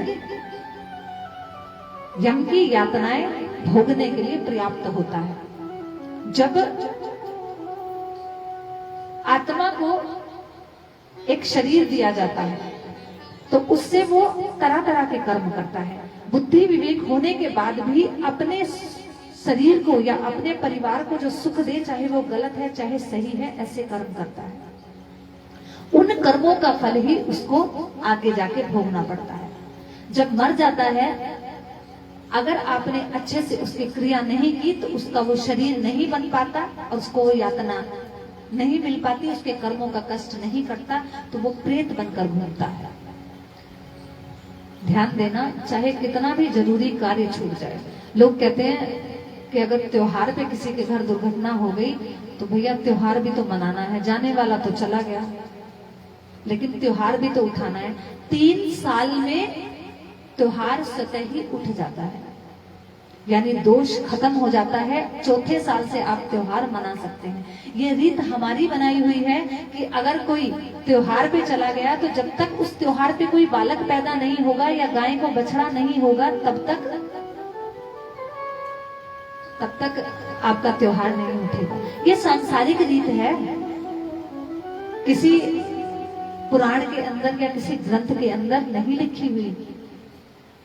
ये हमारे बनाए हुए रीति रिवाज हैं, जो जिसको जैसे अच्छा लगा उसने बना दिया। जितने भी लोग यहाँ बैठे हैं, सबके यहाँ करवा चौथ का व्रत अलग अलग तरीके से बनाया जाता है। क्यों? जब व्रत एक है तो एक ही तरीके से होना चाहिए। दिवाली का पूजन अलग अलग तरीके से किया जाता है। जिसके बड़े बूढ़े को जो अच्छा लगा उसने वो रीति बना दी और उसको परिवार निभाता चला आ रहा है। दिवाली पे लक्ष्मी जी का पूजन होता है। पड़वा पे क्या मनाया जाता है? गोवर्धन मनाया जाता है, क्योंकि भगवान ने दिवाली से अगले दिन गोवर्धन धारण किया था, तभी से गोवर्धन पूजन होने लगा। और दित्या को यमराज की बहन यमुना ने अपने भाई को तिलक किया था, तब से भाई दूज मनाई जाने लगी। इसी प्रकार से अलग अलग मनवंतर में अलग अलग कथाएं हुई हैं और उन्हीं के आधार पे हमारे त्योहार मनाए जाते हैं। ऐसा नहीं है कि कई लोग कह देते हैं, अरे हमारे घर नहीं मनता ये त्योहार, हम नहीं मनाएंगे, कुछ गलत हो गया तो। कभी भगवान की पूजा करने से कुछ गलत होता है? कभी नहीं होता। इसलिए ये जीवन है जो आया है वो जाएगा अवश्य। सबके घर में सुख और दुख लगा रहता है। नियम अनुसार ही, जो शास्त्रों में नियम बताए गए हैं उनके अनुसार ही विधि विधान करना चाहिए। ऐसा नहीं है कि त्योहार पड़ गया तो आप जल्दी जल्दी 3 दिन की 5 दिन की ऐसे तेरहवीं कर दें या कुछ भी कर दें। जिस जीव आत्मा ने, जैसे माता पिता हैं, बच्चे बाहर रहते हैं तो कहते हैं इतने दिन की छुट्टी हमें नहीं मिल पाएगी, हम नहीं रह पाएंगे इतने दिन, 3 दिन में 4 दिन में जो करना है वो कर दो। या फिर त्योहार है, कोई शादी है, कोई ब्याह है, ये टल नहीं सकता तो जाएंगे ब्रजघाट और जाके वहां सारा काम एक ही दिन में कराएंगे। ऐसा किसने बना दिया? अब दोष आता पंडित जी का। पंडित जी बेचारे क्या करें, अपना जजमान खो दें। जब तुम जिद करोगे हमें करना है, तुम नहीं करोगे, कोई दूसरा करेगा। अगर एक पंडित मना करेगा तो दूसरा पंडित आएगा, दूसरा करेगा तो तीसरा आएगा, कोई ना कोई तो कराएगा ही। ये आपका अपना कार्य है, आपको अपने हिसाब से करना चाहिए। जो मनुष्य जिस प्रकार के कर्म करता है उसको उसी प्रकार के नरक में जाना पड़ता है। और जो शरीर के अंदर आत्मा डाली जाती है वो शरीर उन कष्टों को भोगता है। वो यातनाएं ऐसी होती हैं कि जिनका झेलना बड़ा ही कठिन है।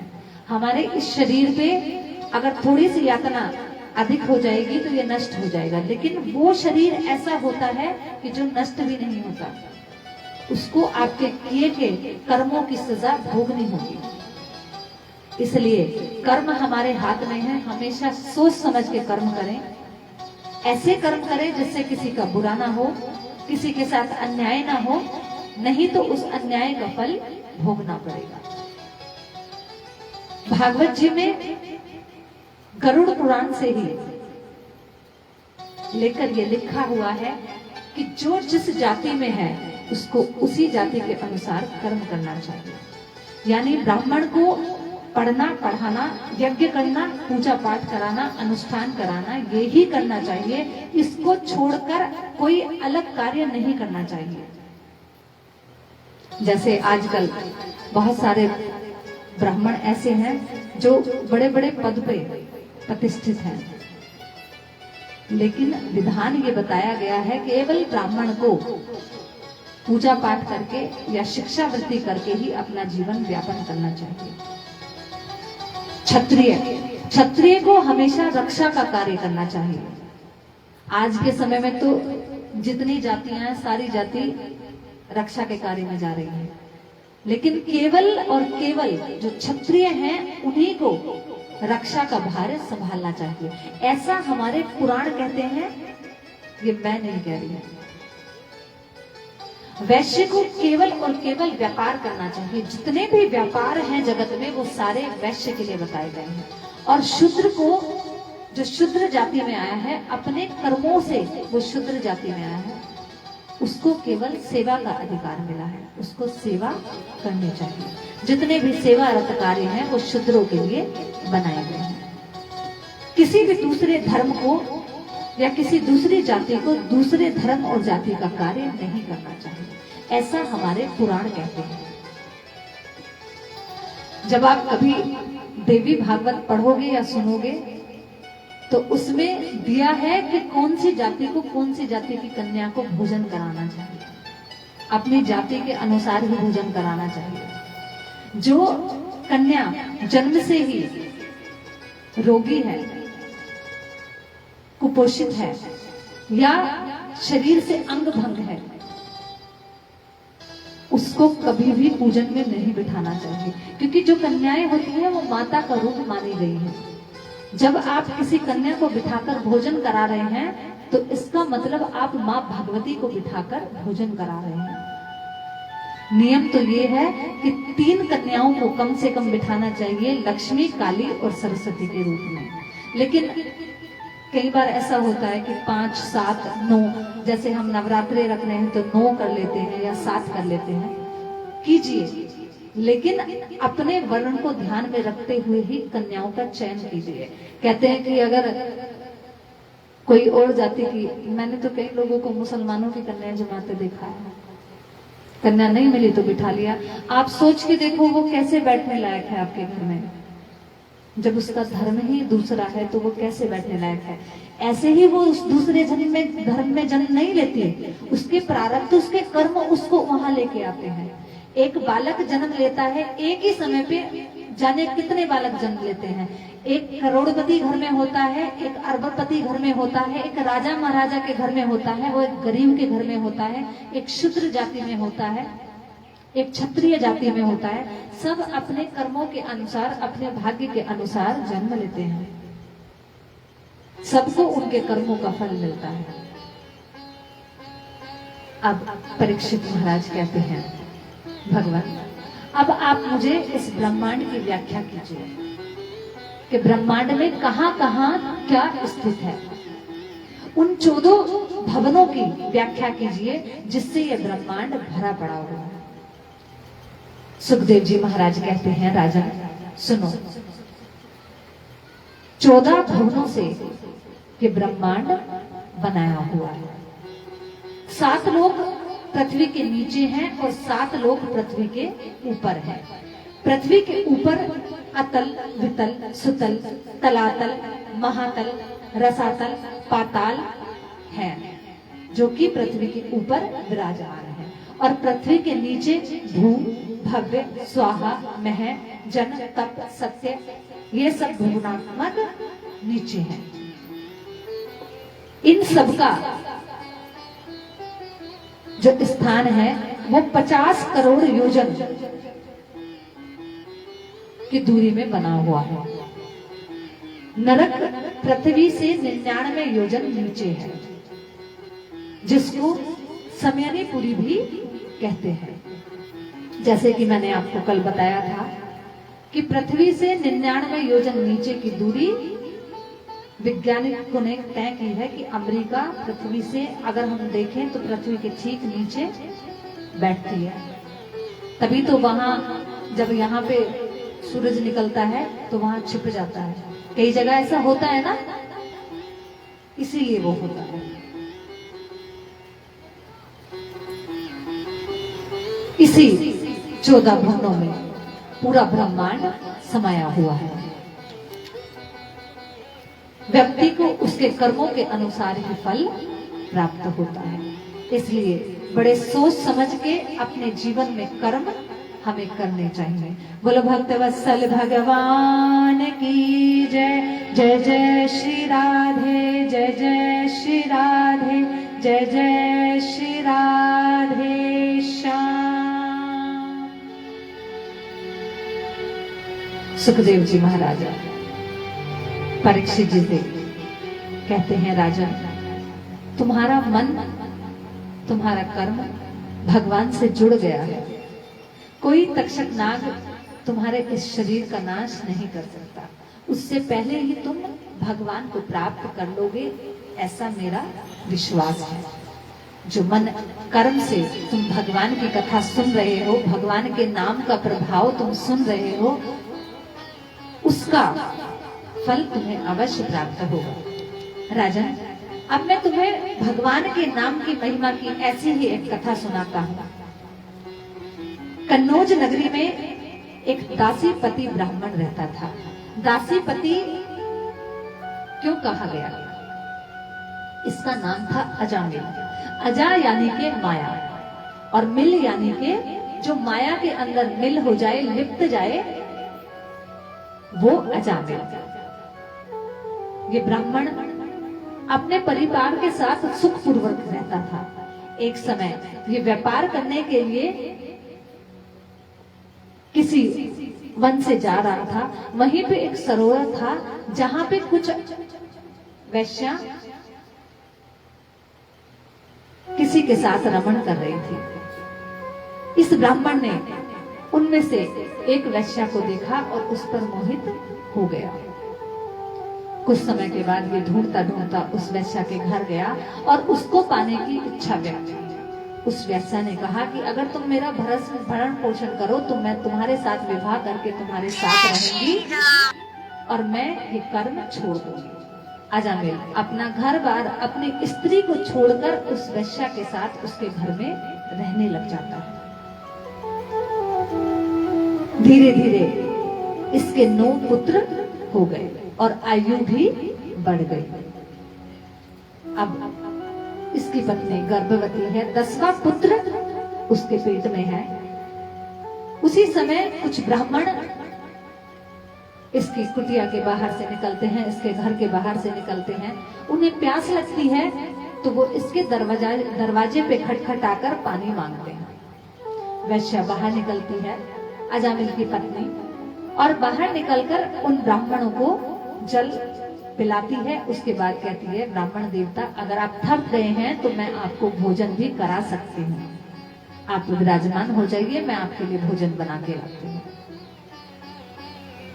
ब्राह्मण उसके द्वार पे बैठ जाते हैं और भोजन करने के बाद संतुष्ट होकर उसको आशीर्वाद देते हैं कि तुम्हारे गर्भ में जो पुत्र है तुम उसका नाम नारायण रखना, जिससे कि तुम्हारे द्वारा किए गए जीवन के सारे पाप नष्ट हो जाएंगे। अब इस दासी को पुत्र हुआ और पुत्र का नाम रखा गया नारायण। अब तो दोनों ही, अजामिल भी और अजामिल की दासी पत्नी भी इस बालक को बड़ा प्रेम करते थे। या तो प्रेम सबसे ज्यादा बड़े बालक में होता है या फिर सबसे छोटे। अब तो उठते बैठते सोते जागते नारायण नारायण नारायण, घर में भगवान के नाम का जाप होने लगा। जैसे ही नारायण थोड़ा बड़ा हुआ तो पिता उसके प्रेम में और भी ज्यादा पड़ गए। समय आ पहुंचा, अजामिल बिस्तर पे लग गया और बहुत ज्यादा बीमार हो गया। अब इसको कोई भी काम पड़ता तो ये आवाज लगाता, नारायण पानी लाओ, नारायण भोजन लाओ।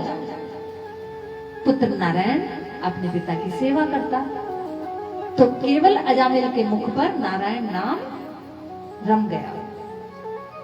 जैसे ही समय आया, यमराज के दूत अजामिल को लेने के लिए आए और जैसे ही यम के फांस को उसके प्राण लेने के लिए छोड़ने लगे तो अजामिल डर गया और चीख के मारे उससे मुंह से आवाज निकली, नारायण बचाओ, नारायण बचाओ।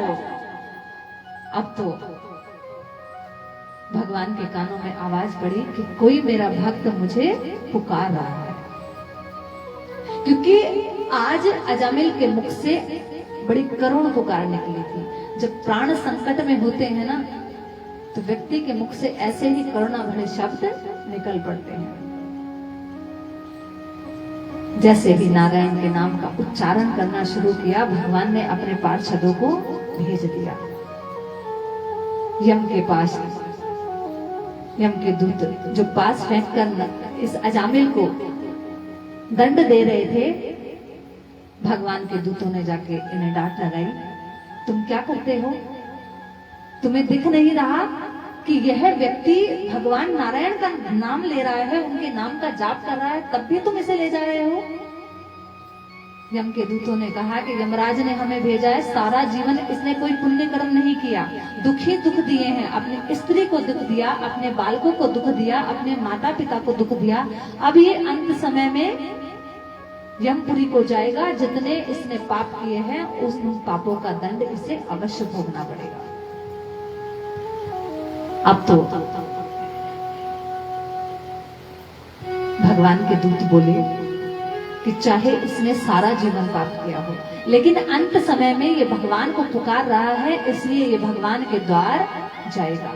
अब भगवान और यम के दूतों में आपस में लड़ाई होने लगी और भगवान के दूतों ने यम के दूतों को पीटकर नारायण को अपने विमान में बिठाया और भगवान के धाम को ले गए।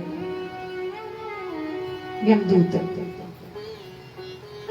यमराज के पास पहुंचे और कहने लगे, प्रभु आज हम बड़े धर्म संकट में पड़ गए, आप ही बताइए, जिस व्यक्ति ने सारा जीवन कोई अच्छा कर्म नहीं किया, पाप ही पाप किए, आज उस व्यक्ति के कारण नारायण के दूतों ने हमें मार लगाई और उसको हमारे हाथों से छुड़ा कर ले गए। यमराज ने सारी बात जानने के बाद कहा कि सुनो, आज के बाद जो भी व्यक्ति भगवान का मरते समय नाम ले, तुम उसको वही छोड़कर आ जाना, क्योंकि वो हमारे काम का नहीं है। बोलो भक्त वत्सल भगवान की जय। जय जय श्री राधे, जय जय श्री राधे, जय जय श्री राधे श्याम। श्री राधे। बोलिए श्री बांके बिहारी लाल की जय। बोलो राधे राधे। फिर से कहो राधे राधे। शोर मचाकर कहो राधे राधे। राधे राधे तो कहना पड़ेगा, अगर कन्हैया को पाना है तो राधे राधे कहना पड़ेगा। आइए सभी श्री राधा रानी का, श्री लाडली जी का बड़ा ही प्यारा भजन सभी करते हैं। बोलिए श्री राधा रानी सरकार की जय।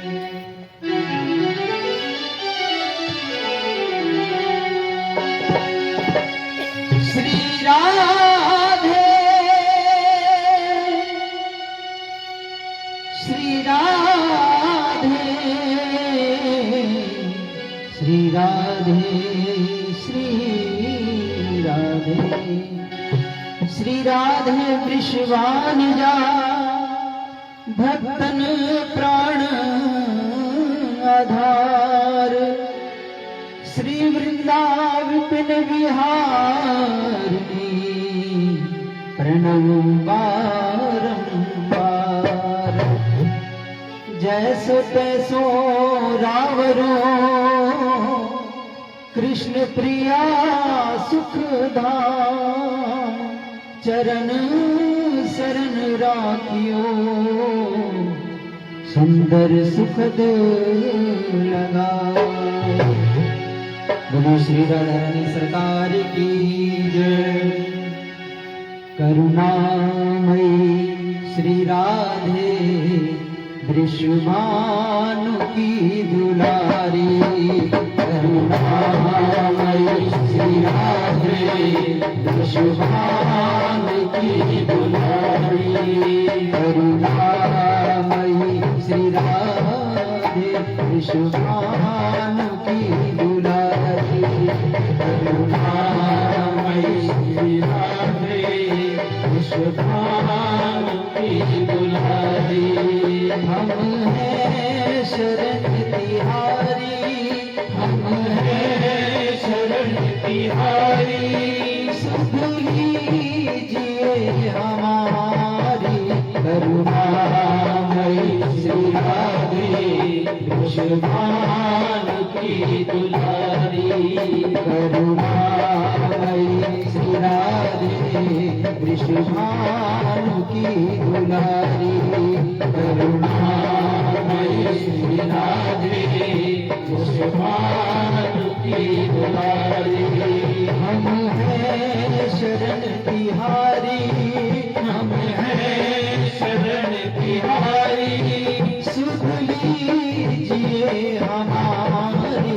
करुणामयी श्री राधे, वृषभानु की दुलारी।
करदार बुहारी करुणा श्री राधे विश्वभान की दुलारी करुणामयी श्री राधे विश्वभानु की दुलारी करुणामयी श्री राधे विश्वभान की दुलारी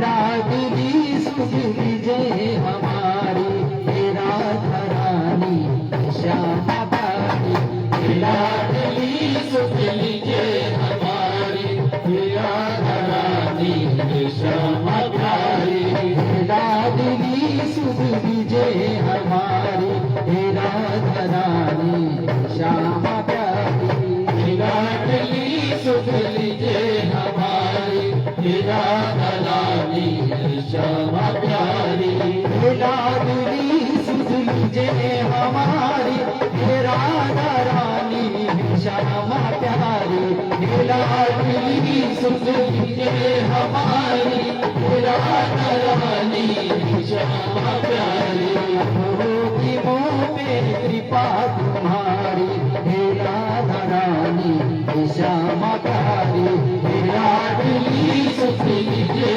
हमारी प्रिया धरानी श्यामा प्यारी बरसाने वाली मेरी राधा रानी बरसाने वाली मेरी राधा रानी कृपा बरसाने वाली मेरी राधा रानी कृपा बरसाने वाली मेरी राधा रानी मेरी राधा रानी मेरी श्यामा प्यारी मेरी राधा रानी मेरी श्यामा प्यारी संसार में हमारा नहीं कोई आपके बिन संसार में हमारा नहीं कोई आपके बिन अपना समझ कहोगी आएगा कब वो दिन अपना समझ कहोगी आएगा कब वो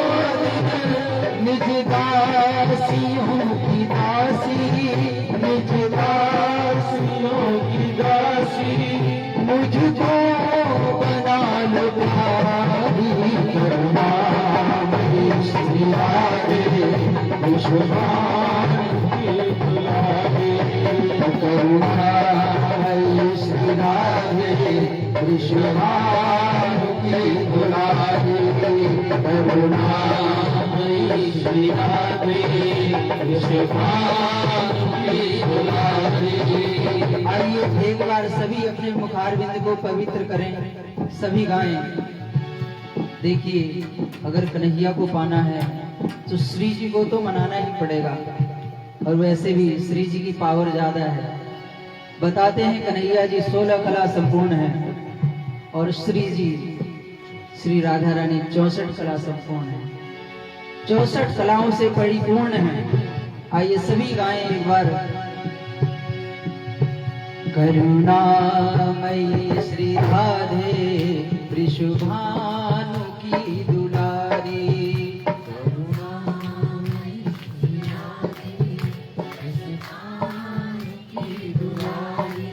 ओ करुणामयी श्री राधे वृषभानु की दुलारी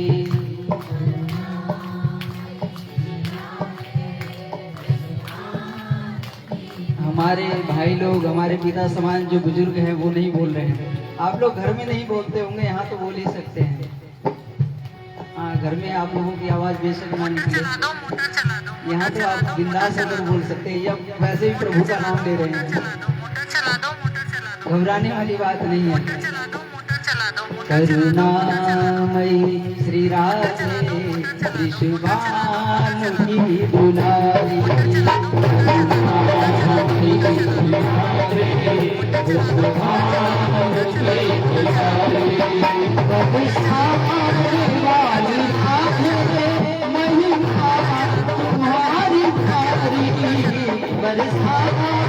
वाली आगे महिमा तुम्हारी भारी। ब्रह्मा महेश नारद तेरे दर के हैं भिखारी।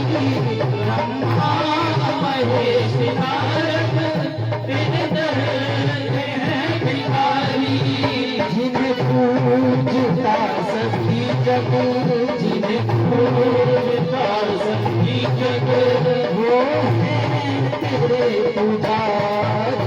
करुणामयी राधे कृष्णामयी राधे, करुणामयी राधे कृष्णामयी राधे, करुणामयी राधे विश्ववामुखी दुलारी। करुणामयी राधे विश्ववामुखी दुलारी। विश्ववामुखी दुलारी, विश्ववामुखी दुलारी, विश्ववामुखी दुलारी, विश्ववामुखी दुलारी, विश्ववामुखी दुलारी। बोलिए श्री राधा रानी सरकार की, बोलिए श्री बांके बिहारी लाल की जय। जय श्री राधे श्याम। जय जय श्री राधे, जय जय श्री राधे, जय जय श्री राधे श्याम।